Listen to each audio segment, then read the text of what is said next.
Actually బగీరాకి అంటే వాతావరణమే కావచ్చు, ఫుడ్డే కావచ్చు, చాలా డిఫరెంట్ గా ఉంటుంది కదా. ఎలా అడ్జస్ట్ అయ్యేది? యాక్చువల్ గా బ్రీడ్ వచ్చేసి అది England breed, Jack Russell terrier అని చెప్పేసి. సో అది కూల్ కంట్రీ, అక్కడ అట్లనే ఉంటాయి కాబట్టి అది అడ్జస్ట్ చేసుకోగలిగింది. బట్ సమ్మర్ లో అయితే పొద్దున 5 గంటలకు 4 గంటలకు లేసి 9 గంటల వరకు రైడ్ చేసేవాడిని. మధ్యాహ్నం మొత్తం ఒక చెట్టు కింద ఎక్కడైనా మంచిగా రెస్ట్ తీసుకుంటాను, వాడికి తిండి పెట్టాడు, వాడు మంచిగా పప్పి స్టేజ్ లో మంచిగా పడుకుంటాడు.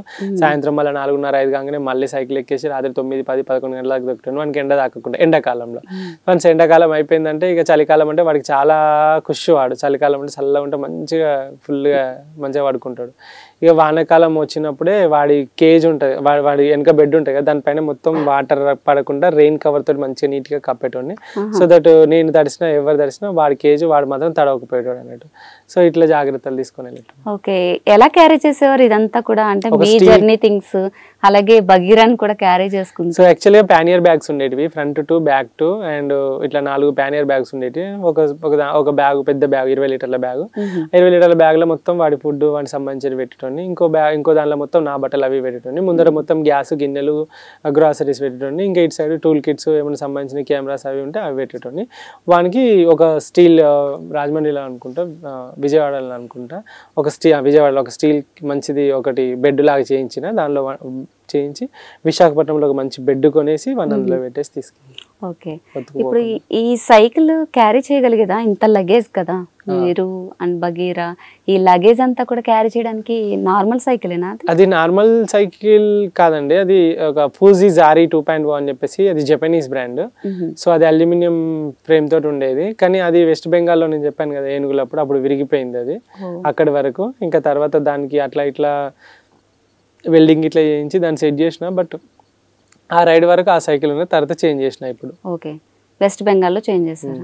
ఇప్పుడు చేంజ్ చేశాను. అది అట్లనే నడిపించి ఇంకా ఇప్పుడు ఎప్పుడైతే ఇండియా దాటి ఫారిన్ కంట్రీస్ వెళ్ళినప్పుడు అప్పుడు సైకిల్ చేంజ్ చేశాను. ఇప్పుడు బగీరాతో ఎన్ని కవర్ చేయగలిగారు మీరు? బగీరా తోటి 8 స్టేట్స్ ఏమో కవర్ చేశాను, 6000 కిలోమీటర్స్. తర్వాత మళ్ళీ వెనక్కి వచ్చారా? తర్వాత చైనా బార్డర్ రైడ్ అయిపోయింది, అక్కడికి వెళ్ళి ఇంటికి వచ్చేసి ఇంట్లో పెట్టేశాను. ఎందుకంటే ఫారిన్ కంట్రీస్కి వాడిని తీసుకెళ్ళలేము. ఓకే, అంటే మీకు నార్మల్గా సైకిల్ మీద వెళ్ళినా వీసా అనేది కామన్ అనుకుంటున్నాను. వీసా లేకపోతే అంటే అక్కడ ఎలా చెక్ చేసేవారు? ఫస్ట్ ఏంటంటే మనం ఎప్పుడైనా ఒక కంట్రీకి వెళ్ళాలంటే, ఇప్పుడు ఎగ్జాంపుల్ మనం ఒకరి ఇంట్లోకి వెళ్ళాలి అంటే ఎక్స్క్యూజ్ మీ అని చెప్పేసి నాక్ చేస్తాము, వాళ్ళు ఓకే రండి అని అంటే మనం వెళ్తాము, లేకుంటే లేదు. సో ఎట్లా అయితే ఉన్నదో మనం ఒక కంట్రీకి వెళ్ళాలంటే కంపల్సరీ ముందే మనము వీసాని అప్లై చేయాలి, ఆ కంట్రీకి అడగాలి. ఆ కంట్రీకి ఏంటి వాళ్ళు ఏం అడుగుతారంటే జనరల్గా నీ దగ్గర డబ్బులు ఉన్నాయా అంటే బ్యాంక్ స్టేట్మెంట్ పంపించాలి. నువ్వు ఎక్కడ ఉంటావు అంటే హోటల్ బుకింగ్ పంపించాలి. నువ్వు ఎలా వస్తావు అంటే ఫ్లైట్ టికెట్స్, ఎలా పోతావు అంటే రిటర్న్ ఫ్లైట్ టికెట్స్ పంపాలి. నువ్వు ఎక్కడ తిరుగుతావు అంటే నేను ఇప్పుడు హైదరాబాద్లో ఉన్నా, హైదరాబాద్ అంటే ఇటు గోల్కొండ పోతా అండి, ఇటు రామోజీ ఫిలిమ్స్ ఇటు పోతా, ఇటు శిల్పారామం పోతా, ఇటు రాజ్భవన్ పోతా, ఇటు పంజాగుట్ట, ఏమేమి పోతావో ఇక్కడ పోతాను, ఎక్కడ పండుకుంటావు అని అంటే గోల్కొండ పోయినప్పుడు అటు సైడ్ ఒక హోటల్ ఉన్నది, ఇటు పంజాగుట్ట వచ్చినప్పుడు ఈడు ఒక హోటల్ ఉన్నది, ఇటు అట్లా హోటల్ బుకింగ్స్ చూపెట్టాలి. సో వీళ్ళకి ఒక ఐటినరీ అనేది చూపెట్టాలి అన్నట్టు, దీన్ని ఐటినరీ అంటారు, ట్రావెల్ ఐటినరీ. ఇవన్నీ చూపెట్టేసి పర్ఫెక్ట్ గా ఒక వీసా ఫీజు ఉంటుంది, ఒక $50 ఉంటుంది ఒక్కో కంట్రీకి ఒక్కొక్క. ఇప్పుడు న్యూజిలాండ్ లాంటి కంట్రీలో 20,000 కట్టాలి, సో ఆస్ట్రేలియా లాంటి కంట్రీలో 10-12,000 కట్టాలి.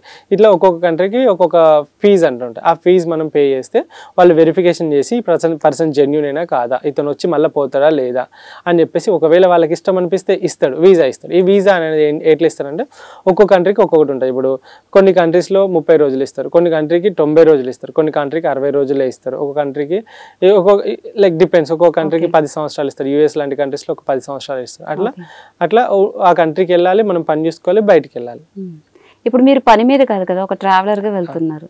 వెళ్ళినప్పుడు మీ దగ్గర మనీ ఎలా అంటే మీరు జాబ్ ఏం చేయట్లేదు ప్రజెంట్, మరి మీకు ఫైనాన్షియల్ సపోర్ట్ ఎలా వస్తుంది? ఫైనాన్షియల్ సపోర్ట్ ఎలా అంటే ఇప్పుడు నేను ఎప్పుడైతే ఒక కంట్రీకి వెళ్తాను, స్టార్టింగ్ లో దగ్గర 2 సంవత్సరాలు చాలా స్ట్రగుల్ అయినా, నేను సంపాదించిన డబ్బులే కానీ, నేను జాబ్ చేసుకున్నప్పుడు కొంచెం కూడబెట్టినాయి కానీ, సేవింగ్స్ కానీ అట్లా ఇట్లా ఒక దగ్గర సైకిల్ తీసుకోవడానికి 1,50,000 అని, దాని మీద సామాన్లకు 1,00,000 అని, కెమెరాలు మీకు తెలుసు లైక్ ఒక డ్రోన్కి 1,50,000 ఉంటుంది, ఒక ఐప్యాడ్కి 1,00,000 రూపాయలు ఉంటుంది, మళ్ళీ కెమెరాలు ఇట్లా మెల్లిగా నేను కూడబెట్టుకున్న డబ్బులు అట్లా ఇట్లా మామూలుగా అవి ఒక 10 లక్షల దాకా వేసి నేను అవన్నీ కొనుక్కున్న తర్వాత ఇంకా రైడ్ స్టార్ట్ చేసినాక ఒక 2 years మెల్లి కొంచెం క్రెడిట్ కార్డులని అల్లకెళ్ళి ఇల్లెక్కి అట్లా చేసి మెల్లిమెల్లిగా ఒక 2 సంవత్సరాల వరకు స్ట్రగుల్ అయినా తర్వాత యూట్యూబ్లో డబ్బులు రావడం స్టార్ట్ అయిపోయింది. ఓకే.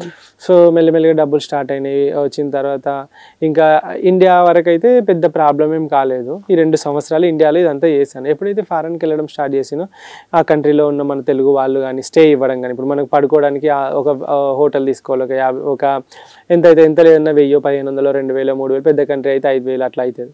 సో ఇలాంటప్పుడు ఎవరైనా లోకల్లో మన తెలుగు వాళ్ళు ఉండడమే కానీ, లేకుంటే లోకల్ కంట్రీస్ ఆ కంట్రీ పీపులే కానీ సో వాళ్ళు స్టే ఇవ్వడము, లేకుంటే నేను వెళ్ళినప్పుడు ఒక రోజు ఫుడ్ లైక్ వాళ్ళు ఇంటికి వెళ్ళాక ఫుడ్ అరేంజ్ చేయడమే కానీ, సో ఇఫ్ వీలైతే వాళ్ళకు అంటే ఫారెన్లో ఉంటే కొంచెం సెటిల్డే ఉంటారు కదా, సో వాళ్ళు కొంచెం ఫైనాన్షియల్గా సపోర్ట్ చేయడమే కానీ, లైక్ ఒక 5000 లేకుంటే 2000, 3000 వాట్ ఎవర్.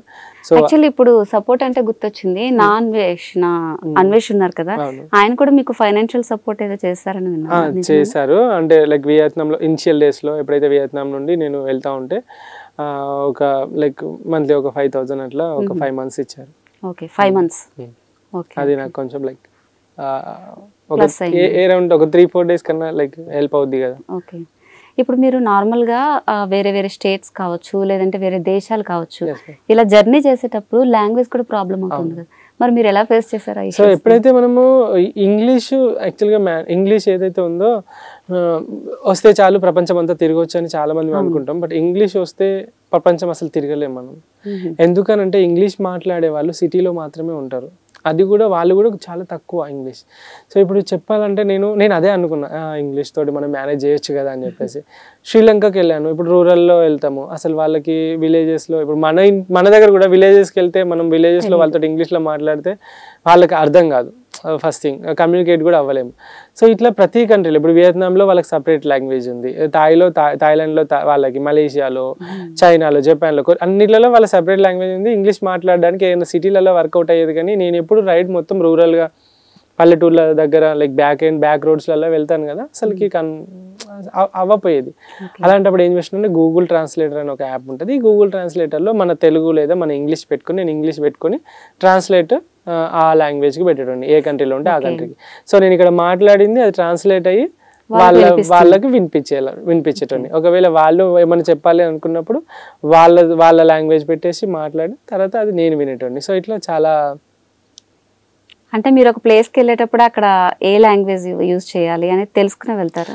ఇప్పుడు మనము ఇప్పుడు ఎగ్జాంపుల్ మన ఇండియాలోనే ఎన్ని స్టేట్స్ ఉన్నాయి, అన్ని స్టేట్స్కి సపరేట్ లాంగ్వేజ్ ఉంది. ఇప్పుడు నేను ఈవెన్ అది అంతా ఇండియాలోనే నేర్చుకున్నా. ఒక కేరళకి వెళ్ళినా అనుకోండి, మలయాళం లాంగ్వేజ్ పెట్టుకుంటాను, నేను మాట్లాడతాను, మలయాళం ట్రాన్స్లేట్ అవుద్ది, వాళ్ళు వింటారు. సో వాళ్ళ తర్వాత మళ్ళీ రిప్లై ఇస్తారు. అట్లనే ఏ కంట్రీకి వెళ్తానో ఫస్ట్ ఆ కంట్రీలో ఎక్కడ నుండి ఎక్కడికి వెళ్ళాలి, సో ఆ కంట్రీలో ఏ యాప్స్ యూజ్ అవుతాయి, గూగుల్ మ్యాప్స్ అయితే గూగుల్ మ్యాప్స్, లేకుంటే వేరే ఇప్పుడు ఒక్కొక్క కంట్రీలో ఒక్కొక్క యాప్ ఉంటుంది. సో ఆ మ్యాప్ అయితే ఆ మ్యాప్ డౌన్లోడ్ చేసుకుంటాను. అక్కడ పేమెంట్ ఎట్లా, ఒకవేళ వాలెట్ ఉందా, మళ్ళీ ఫోన్పే లేక గూగుల్ పే లేక వాళ్ళకి ఏమైనా సపరేట్ వాలెట్స్ ఉన్నాయా. ఇప్పుడు ఫోన్పే ఉంది, ఇది ఇండియాలో తప్ప మళ్ళీ వేరే కంట్రీలో పనిచేయదు. సో కాబట్టి మనం అక్కడ తీసుకుపోయి అక్కడ కరెన్సీ ఎట్లా వాడాలి అట్లా చూసుకుంటాను. అండ్ అక్కడ లాంగ్వేజ్ ఏం మాట్లాడుతున్నారు, సో అక్కడ మినిమం వర్డ్స్ ఏంటివి, హాయ్, హలో, నమస్తే, సో బాగున్నారా, థ్యాంక్ యూ, ఇలాంటివి మినిమం వర్డ్స్ ఏంటివి. సో దట్ ఎవరైనా చెప్పినా మినిమం అవైనా మనం చెప్పగలగాలి కదా. సో ఇలాంటి చిన్న చిన్న వర్డ్స్ నేర్చుకుంటాను. వెళ్తాంటే ఇంకా కొన్ని వర్డ్స్ నేర్చుకుంటాను. సో అట్లా ప్రతి ఒక్కటి తెలుసుకొని, ఇంకోటి ఆ కంట్రీలో ఎలాంటి క్రూర జంతువులు ఉన్నాయి, ఎలాంటి విష సర్పాలు కానీ ఏ ఉన్నాయి, ఒకవేళ ఆ దారిలో వెళ్ళొచ్చా లేదా, ఒకవేళ వెళ్తే ఎలాంటి ప్రాబ్లమ్స్ ఎదుర్కోవాల్సి వస్తుంది, ఒకవేళ వాటికి మనం సిద్ధంగా ఉండాలంటే ఏం చేయాలి, పాము, తేలో, సో వాట్ ఎవర్ అవన్నీ ఒక లైక్ చూసుకొని వెళ్ళేవాడిని. ఓకే.